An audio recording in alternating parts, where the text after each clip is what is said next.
Remember that your affirmations are something that you are asserting yourself. You don't need to ask or have any pity when you're doing your affirmations. You're not asking for a favor to yourself. You are demanding what you want and what's happening. Because there is no time when you're using your affirmations from where you are now to where you will be. That's still relevant.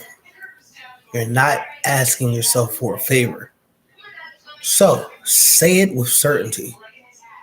Think of how you look when you're not certain about something. Yeah, hope it comes through.